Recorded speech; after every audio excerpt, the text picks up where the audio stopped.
학계대사를 이제 지난주부터 공부를 시작했습니다. 학계 선지자는 바벨론에 의해서 붕괴된 성전을 재건하기 위해서 성전의 기초를 놓았지만 무려 16년 동안이나 중단되었던 성전 공사를 다시 착수하도록 이스라엘 백성들에게 촉구하여 그들이 그 성전 재건 사업을 다시 하는데 가장 큰 영향력을 행사했던 선지자였습니다.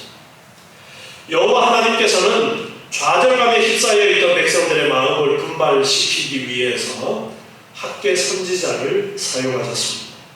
학계 선지자는 하나님께서 자신에게 주신 사명을 감당함으로 기초만 다져둔 채 방치되고 외면된 성전에 선민들의 이목을 다시 모았고 그로 말미암아 다시 재건되기 어려워 보였던 성전 재건을 가능하게 했습니다.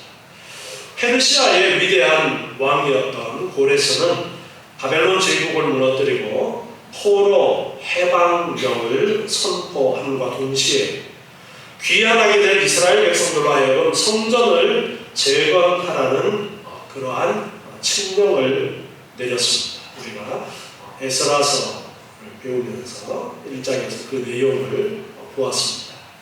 그리고 가나안 땅으로 귀환한 선민들은 고레스 왕의 보호하에서 주전 536년에 제2 성전 재건 역사를 시작을 합니다. 그러나 이러한 성전 재건 역사는 포로에서 귀환한 선민들의 대적들의 방해에 부딪히게 됩니다. 특별히 아닥사스다 왕 때에는 방백 르홈과 서기관 심세가 성전 건축을 방해하기 위해서 아닥사스다 왕에게 악의에 찬 고소를 했습니다. 즉 이스라엘이 성전을 건축하게 되면은 그들이 다시는 왕에게 세금을 바치지 않을 것이고 왕에게 금전적으로 큰 손해가 발생할 것이고 그리고 왕에게 있어서 강서편의 영지가 없어지는 그런 결과를 초래하고 말 것이다 라면서 고소를 합니다. 이에 아닥사스다 왕은 그들의 고소를 심각하게 받아들이고 페르시아 제국의 왕으로서 공식적으로 예루살렘 성전 재건 사업을 중단시키게 됩니다. 에스라 4장 23절에 보면은 에스라 4장 23절에 아닥사스다 왕의 조서 초본이 르훔과 서기관 심세와 그 동료 앞에서 낭독되매 저희가 예루살렘으로 급히 가서 유다 사람들을 보고 권력으로 억제하여 그 역사를 그치게 하니 이에 예루살렘에서 하나님의 전 역사가 그쳐서 바사왕 다리오 제2년까지 이르렀다. 성전 재건 공사를 멈추도록 하는 그런 일이 있게 되었던 것입니다. 오늘 학개서 1장 1절을 보면은 다리오 왕 2년 6월이라고 그 시기를 말씀하고 있습니다. 6월 그달 초하루에 여호와의 말씀이 선지자 학개로 말미암아 스알디엘의 아들 유다 총독 스룹바벨과 여호사닥의 아들 대제사장 여호수아에게 임했다. 학개가 여호와께로부터 받은 예언이 정확하게 날짜와 더불어서 기록이 되어지고 있습니다.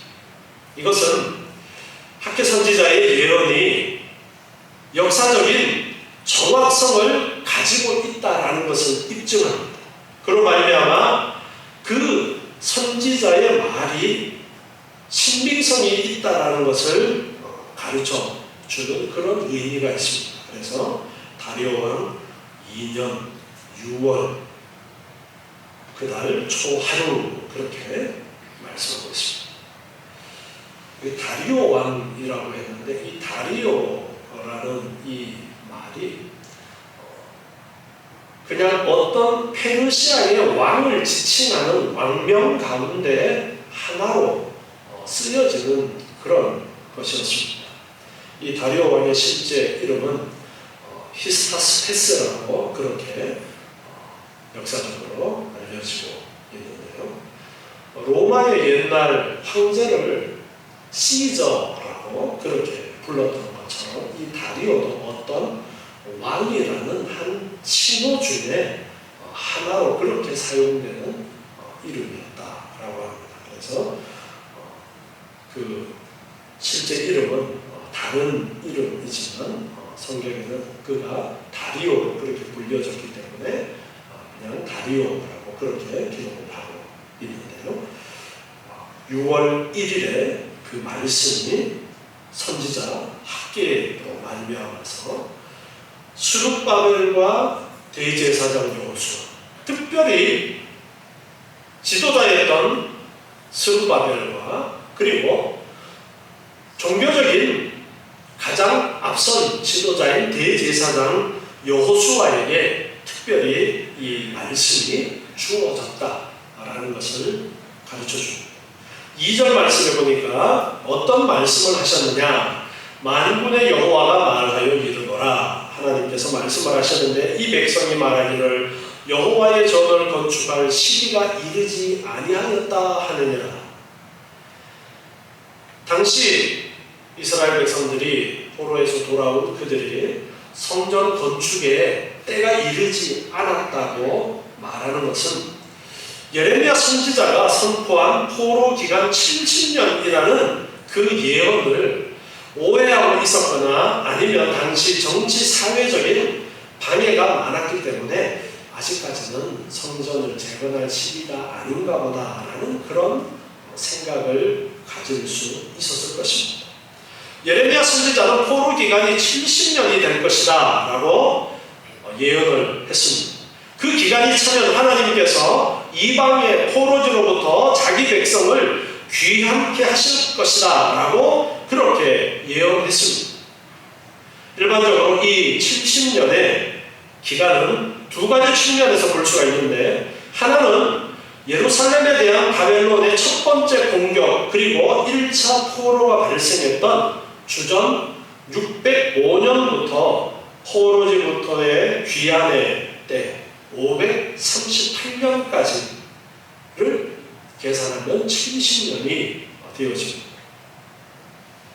또는 성전 재건 시기인 주전 536년까지의 대략적인 기간으로 그렇게 이해를 합니다. 그러니까 첫 번째 포로로 잡혀갔던 때부터 이제 포로에서 해방되어지는 그때까지를 70년으로 보는 것이 일반적으로 보는 70년이라는 예레미야의 예언이 이루어지는 그 기간이 되어집니다. 그런데 다르게 생각할 수도 있는 부분이 있는데, 예루살렘이 완전히 멸망된 때부터 따져서 70년을 계산하면 조금 더 70년의 기간이 더 길어질 수가 있었던 것입니다. 그래서 당시 이스라엘 백성들은 예루살렘 성전의 완전한 파괴가 이루어진 586년부터 그들이 이 예언을 다시 듣게 되어진 성전 재건을 시작하는 520년까지를 계산해보면 66년밖에 지나지 않은 그러한 것을 내세워서 아직 70년 안 됐는데 라는 생각을 가질 수도 있는 그런 상황이었습니다. 또한 정치적인 상황을 살펴보아도 성전 재건의 기초를 놓았지만 여러 가지 방해에 의해서 성전 건축이 중단이 되어진 그런 상황 가운데 있었기 때문에 아직까지 성전을 재건할 때가 아닌가 보다라는 그런 생각을 가질 수 있었을 것입니다. 그래서 백성들이 말하는 것을 하나님께서 선지자의 입을 통해서 다시 한번 지금 말씀하고 있는데, 여호와의 전을 건축할 시기가 아니했다라고 백성들이 일반적으로 그렇게 생각하는 지금 상황을 말씀을 하면서 3절에 여호와의 말씀이 선지자 학개에게 임하여 가라사대 이전이 황무하였거늘 너희가 이때에 판벽한 집에 거하는 것이 가하냐 말씀하십니다. 아직 성전 재건할 시기가 아닌가 봐. 그래서 방해가 있고 우리가 지금 성전 재건을 못하고 있는 거야. 자기 합리화를 시키면서 기초만 놓고 지금 16년이라는 기간이 흘렀는데 지금 이스라엘 백성들의 형편에 대해서 하나님께서 보시는 시각은 달랐던 거예요. 그래서 선지자 학계를 통해서 하시는 말씀이 4절의 말씀인데 이 전은 황무해 있는데 너희는 판벽한 집에 거하고 있다 말씀하십니다. 하나님은 지금 성전은 아주 황폐해 있다.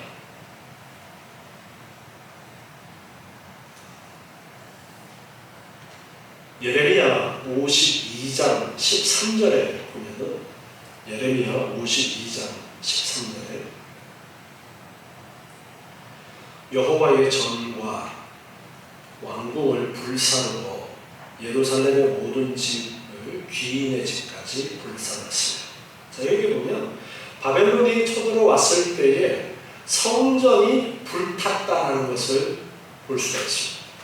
성전이 불타고 지금 포로에서 돌아온 그들이 보았을 때 완전히 성전이 다 파괴되어졌고 그런 가운데 있는 거예요. 그런데 너희가 판벽한 집에 거한다라고 하나님께서는 책망하십니다. 판벽한 집이라는 이것은 우리나라 번역된 말을 보면은 이제 벽을 좋은 나무로 치장했다라는 그런 의미입니다. 판벽했다라는 것은. 그런데 원어의 의미를 살려서 오늘날 말로도 좀 더 쉽게 이야기하면 너희들은 좋은 집에 살고 있다라는 거예요. 호화로운 주택에 살고 있다라는 거예요. 아주 잘 꾸며진 집에 살고 있다라는 겁니다.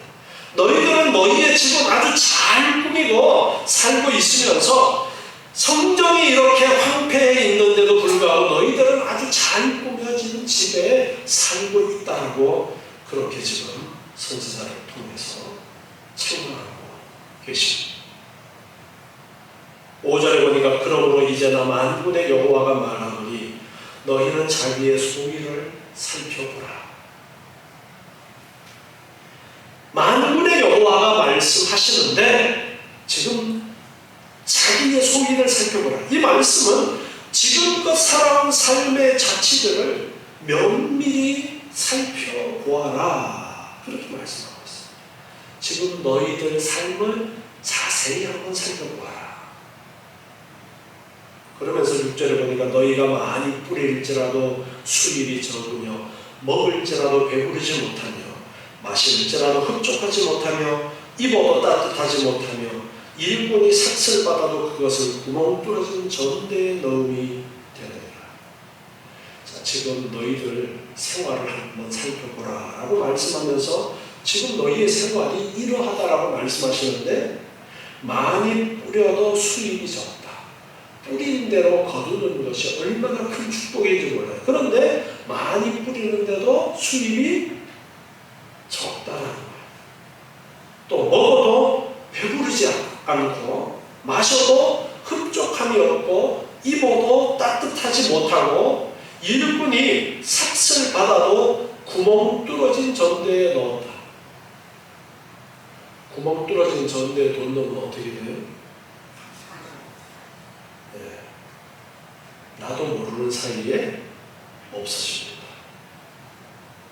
그러니까 지금 포로에서 돌아온 이스라엘 백성들 성전은 지금 황폐한 가운데 있는데 자기의 집은 잘 꾸미고 살고 있는 이 삶이 너희들 가만히 돌아보아라 말씀하면서 말씀하시는 이 내용을 보면 뭔가 좋은 것을 기대하고 아무리 인간적인 노력을 해도 그 열매가 제대로 맺히지 못하고 있다라는 것을 말씀하십니다.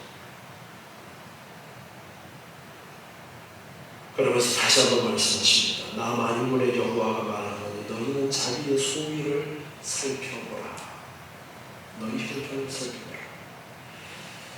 우리도 이 말씀을 접하면서 우리의 삶을 한번 돌아보았으면 좋겠습니다.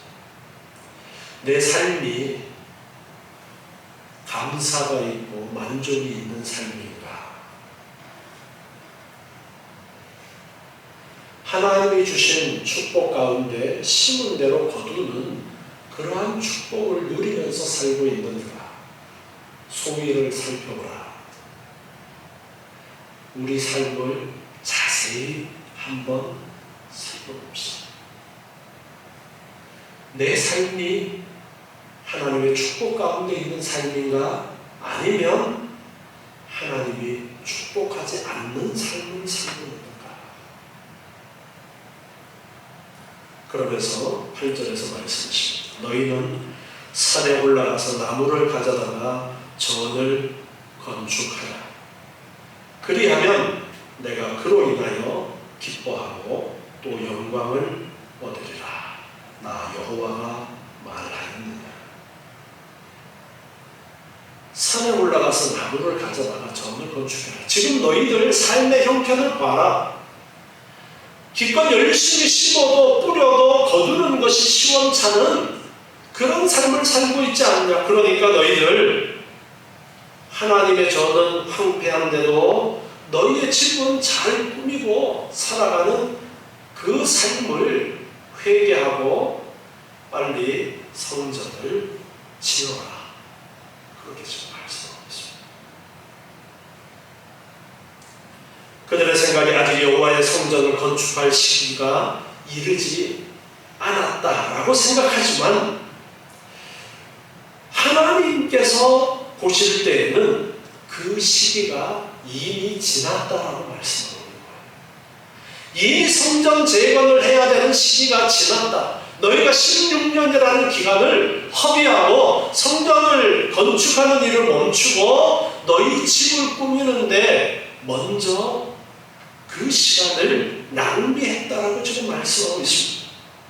그러니까 이제 떨치고 일어나서 성전 건축을 위해서 헌신해라. 그렇게 말씀하고 있습니다. 산에 올라가서 나무를 가져다가 전을 건축해라.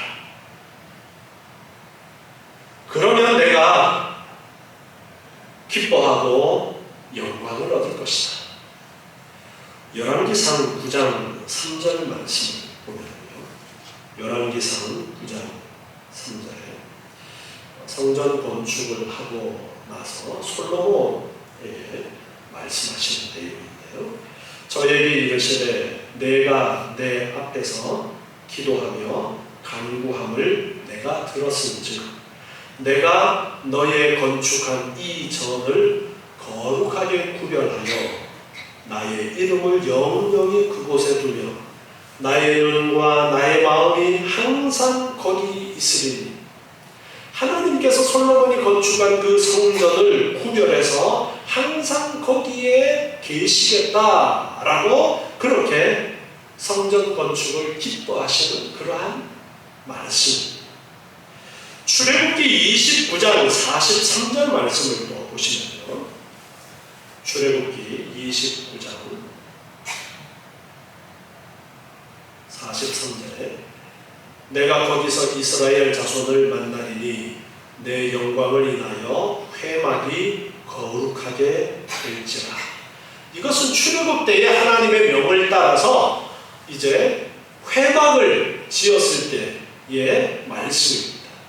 법궤를 두는 성전의 기본이 되어지는 성막을 만들었을 때의 말씀입니다. 내가 거기에서 이스라엘 자손을 만나겠다. 그리고 내 영광을 인해서 회막이 거룩하게 되어질 것이다. 하나님의 영광이 그곳에 있기 때문에 그 회막이 거룩하게 될 것이다. 성전을 지었을 때에 솔로몬에게도 나타나셔서 하신 말씀이 내가 그 성전에 함께 있겠다라고 말씀하셨고 그렇기 때문에 그 전이 또한 거룩하게 구별될 것이다라고 말씀하셨습니다. 그래서 학계 선지자를 통해서 포로에서 돌아온 이스라엘 백성들에게 다시 말씀하시는 것이 하나님의 전을 건축해라. 내가 그 건축한 그 전에 내가 그 가운데 함께하며 그 전을 거룩하게, 그리고 하나님이 함께 하심으로써 또한 영광이 나타나는 그러한 전이 될 것이라고 말씀하십니다. 9절을 또 보면 또 11절까지 다시 한번 성전을 황폐한 채로 방치한 이스라엘 백성들의 영적인 무관심과 나태로 인해서 야기되어진 피폐한 삶의 현실을 다시 한번 말씀합니다. 9절에 보니까 너희가 많은 것을 바랐으나 도리어 적었고 너희가 그것을 집으로 가져갔으나 내가 풀어버렸느니라. 하나님의 전을 돌아보지 아니하고 내 삶에 바빴던 그 삶이 결코 만족스러운 삶이 못 되었다라는 것을 말씀하십니다. 열심히 죽자고 일을 했지만 그 결과는 기대에 미치지 못하는 그러한 삶의 결과였다는 것을 말씀하면서 왜 그랬느냐 하니까 내가 풀어버렸다. 하나님이 풀어버렸다고 말씀하십니다. 나만군의 여호와가 말하노라. 이것이 무슨 용어로 왜 하나님이 풀어버렸느냐? 내 집은 황무하였으되 너희는 각각 자기의 집에 빨랐습니다.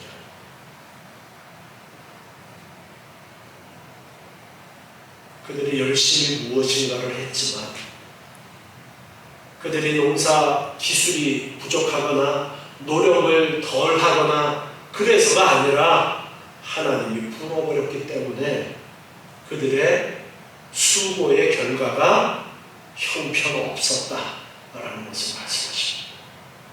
하나님이 풀어버렸기 때문인데 왜 하나님이 풀어버리셨느냐?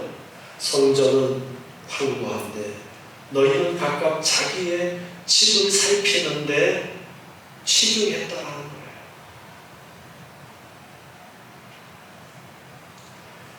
그러므로 너희로 인하여 하늘은 이슬을 그쳤고 땅은 산물을 그쳤으며 내가 한전을 불러 이 땅에 산의 곡물에 새 포도주의 기름에 땅의 모든 소산에 사람에게 육축에 손으로 수고하는 모든 일에 임하게 하였느니라. 결국 하나님의 일을 돌아보지 아니하고 내 사는 데만 급급한 그 삶으로 인하여 삶이 더 힘들어졌다는 것을 말씀합니다.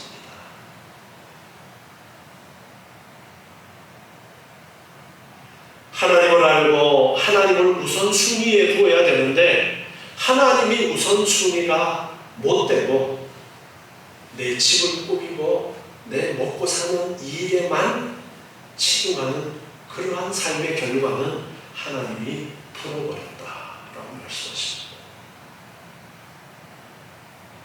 우리는 성경을 통해서 하나님께서 하나님의 백성들에게 요구하시는 것을 볼 수가 있습니다.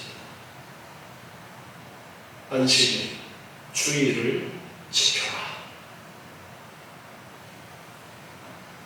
주일을 지켜라 말씀하면서 창조주 하나님은 그 날이 주일로 변경되어지면서 예수 그리스도를 통해서 우리를 구속하신 새로운 창조를 이루신 그 하나님의 구원의 역사를 기억해라.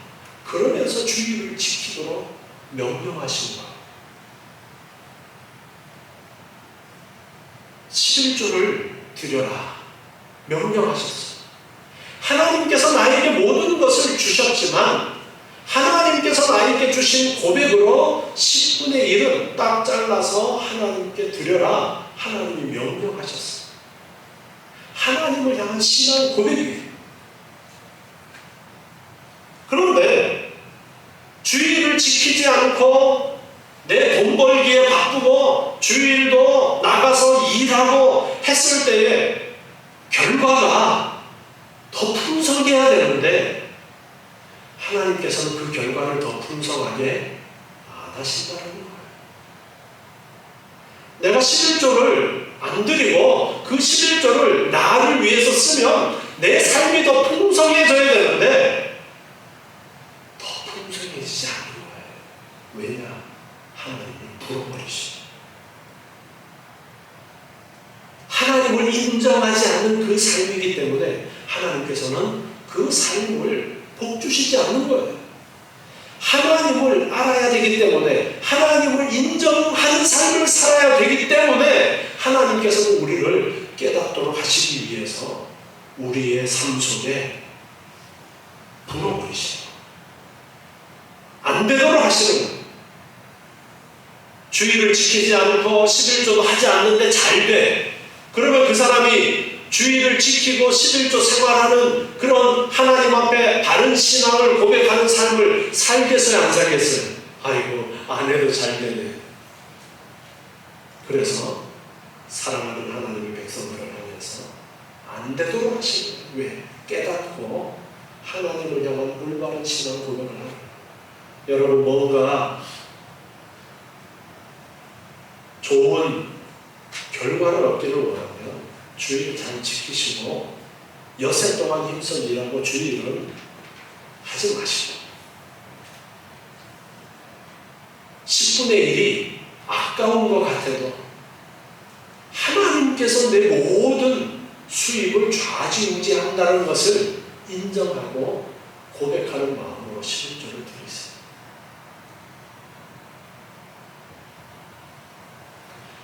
이것 때문에 하나님께서는 학개 선지자를 보내서 지금 포로에서 돌아온 이스라엘 백성들을 향해서 말씀하고 계시는 거예요.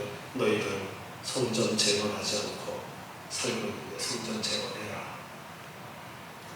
12절을 보니까 스갈디엘의 아들 스룹바벨과 여호사다의 아들 대제사장 여호수아와 그리고 남은 바 모든 백성이, 결국 이 말씀은 포로에서 돌아온 모든 백성들을 향해서 지금 하고 있는 말씀입니다.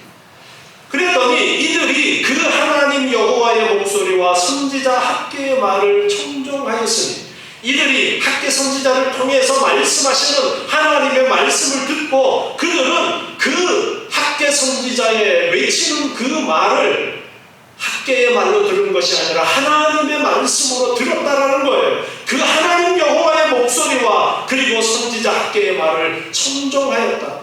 학개 선지자를 통해서 말씀하시는 그 말씀을 들었다라는 겁니다. 이는 그들의 하나님 여호와께서 그를 보내셨음을 인하니라. 백성들이 학개 선지자를 하나님이 보내신 것으로 인정했다라는 거예요. 그리고 그의 말을 학개라는 한 사람의 말이 아니라 바로 하나님의 말씀으로 받았다라는 것입니다. 백성이 다 여호와를 경외하였다.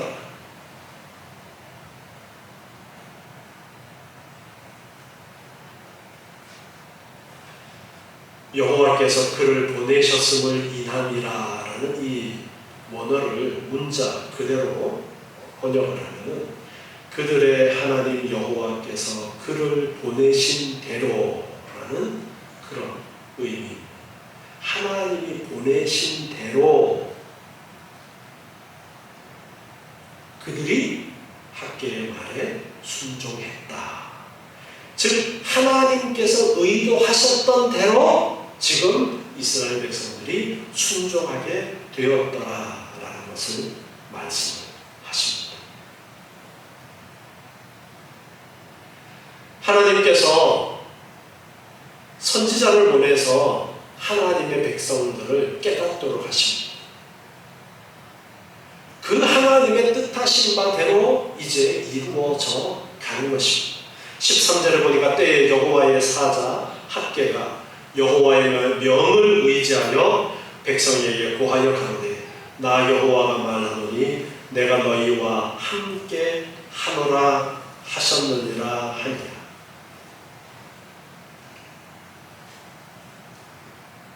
이스라엘 백성들이 성전을 재건하겠다라고 이제 하나님의 명령에 순종하고자 할 때에 하나님께서 보여주신 반응은 내가 너와 함께 하겠다.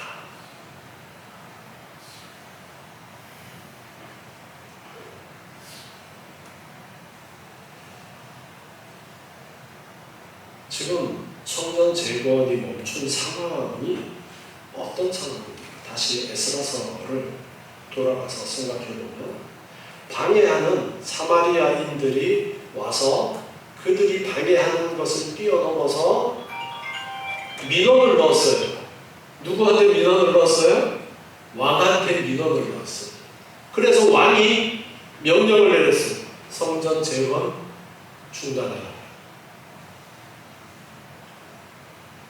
그런데 하나님이 학개 선지자를 보내서 성전 재건을 중단하고 16년이 지난 하나님의 백성들에게 말씀합니다. 야, 너희들 뭐 하는 거냐? 왜 성전 재건하다 말고 지금 16년 동안이라는 시간을 보내고 지금 뭐 하냐? 야, 지금 너희들 집은 잘 꾸미고 살면서 성전은 이렇게 황폐한 채로 지금 내버려 두는 거야? 그러니까 너희들 잘 되냐 안 되냐? 내가 너희 삶을 통해서 깨닫도록 했는데도 깨닫지 못하고 너희가 잘 안 되면 하나님 앞에 내가 뭔가 잘못한 것이 있나 보다라고 깨달아야 되는데 그 깨닫지도 못하고 그래서 학개 선지자를 보내서 책망하시는 거예요. 야, 너희들 지금 뭐 하는 거야? 지금 너희들 잘 되냐? 안 되잖아. 왜 안 되는지 알아? 너희들이 성전을 재건하지 않았기 때문이야. 너희들이 하나님보다가 다른 곳에 삶의 우선순위를 두었기 때문이야. 이렇게 하나님께서 책망하십니다. 그런데 학개서 1장 14절 말씀 보니까 여호와께서 스알디엘의 아들 유다 총독 스룹바벨의 마음과 여호사닥의 아들 대제사장 여호수아의 마음과 남은 바 모든 백성의 마음을 흥분시키심에 그들이 와서 만군의 여호와 그들의 하나님의 전 역사를 하였으니 하나님께서 지도자 스룹바벨과 대제사장 여호수아의 마음과 백성들의 마음을 흥분시키셨다. 성령으로 감동을 주셨다라는 거예요. 그 마음의 감동을 주셔서 학개 선지자의 책망을 듣고 다시 성전을 재건하려는 순종함으로 나아가는 그 상황으로 전환이 되어졌다. 회개했다는 것을 말씀하십니다. 그때가 언제냐 하니까 다리오 왕 2년 6월 24일이었더라. 그렇지만 아직까지 아닥사스다 왕이 조서를 내려서 성전 재건을 못하도록 해놓은 그런 상황인데 그럼에도 불구하고 학개 선지자의 말을 듣고 성전을 재건하려고 합니다. 하나님의 말씀에 순종해서 성전을 재건하려고 합니다. 다시 복습합니다. 에스라서 5장 1절을 보겠습니다. 에스라서 5장 1절 에스라 5장 1절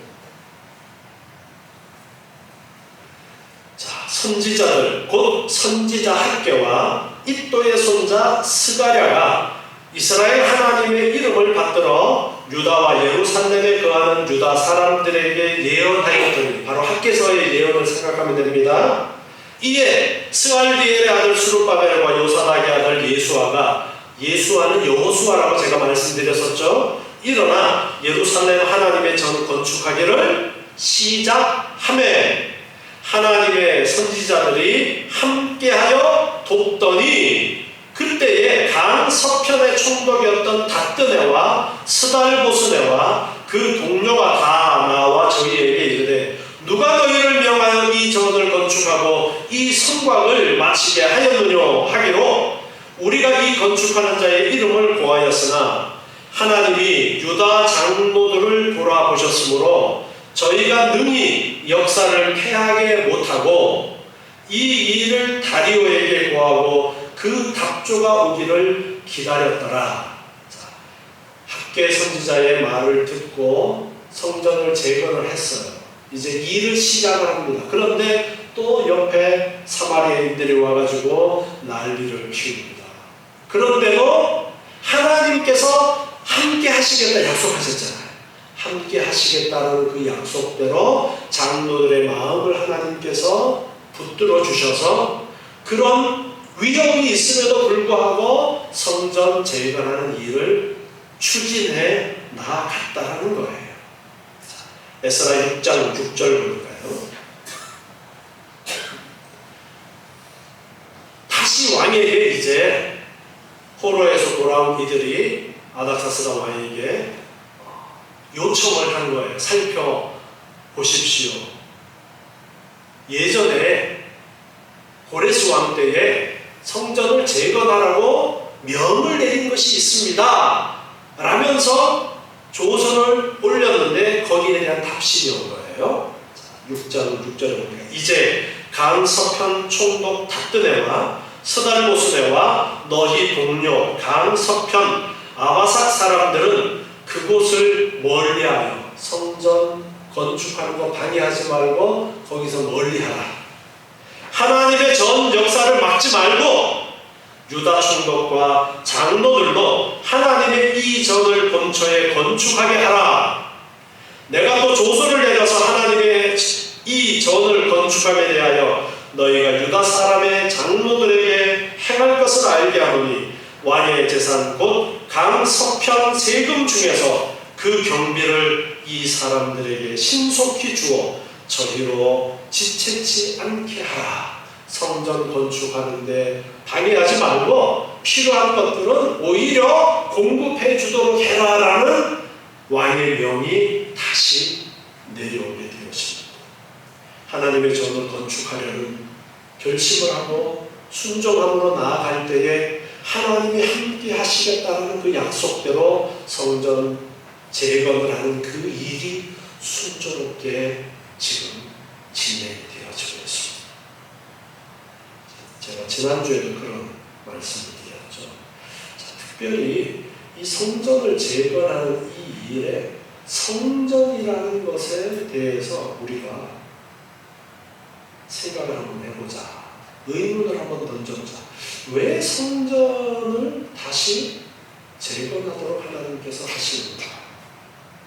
앞으로 계속 살펴보겠지만 하나님께서 왜 성전을 재건하도록 이렇게 역사를 하시는 것인가? 이걸 통해서 무엇을 가르쳐 주려고 하시는가? 우리는 그거를 찾아내야 돼요. 그냥 이 단순히 이 학교에서 이 말씀을 1차적으로만 보면은, 자, 우리가 이 말씀 보면 우리가 뭐 해야 되는 거예요? 뭐 해야 돼? 성전을 지어라. 1차적으로만 보면 성전을 지어라. 그런데 신약시대에 이 말씀을 보면서 구약의 성전을 지어라라고 그렇게만 받아들이면 안 되는 거잖아요. 그래서 그러면 무엇을 가르쳐 주시려고 구약시대 때 이렇게 성전을 중요하게 계속 말씀하시는 것인가? 이 의문을 가지고 계속해서 배워나가야 할 것입니다. 오늘 말씀에서는 하나님께 우선순위가 가지 않고 내 집을 꾸미고 내 먹고 사는 일에만 치중한 하나님의 백성들을 향해서 책망하신 하나님의 말씀이에요. 너희들 그렇게 하니까 잘 되든 내가 불어버렸는데 잘 되든 이렇게 책망하시는 그 책망을 듣고 우리는 하나님이 우선순위가 되는 그런 삶으로의 전환이 있어야 됨을 기억해야 되겠습니다. 기도하겠습니다.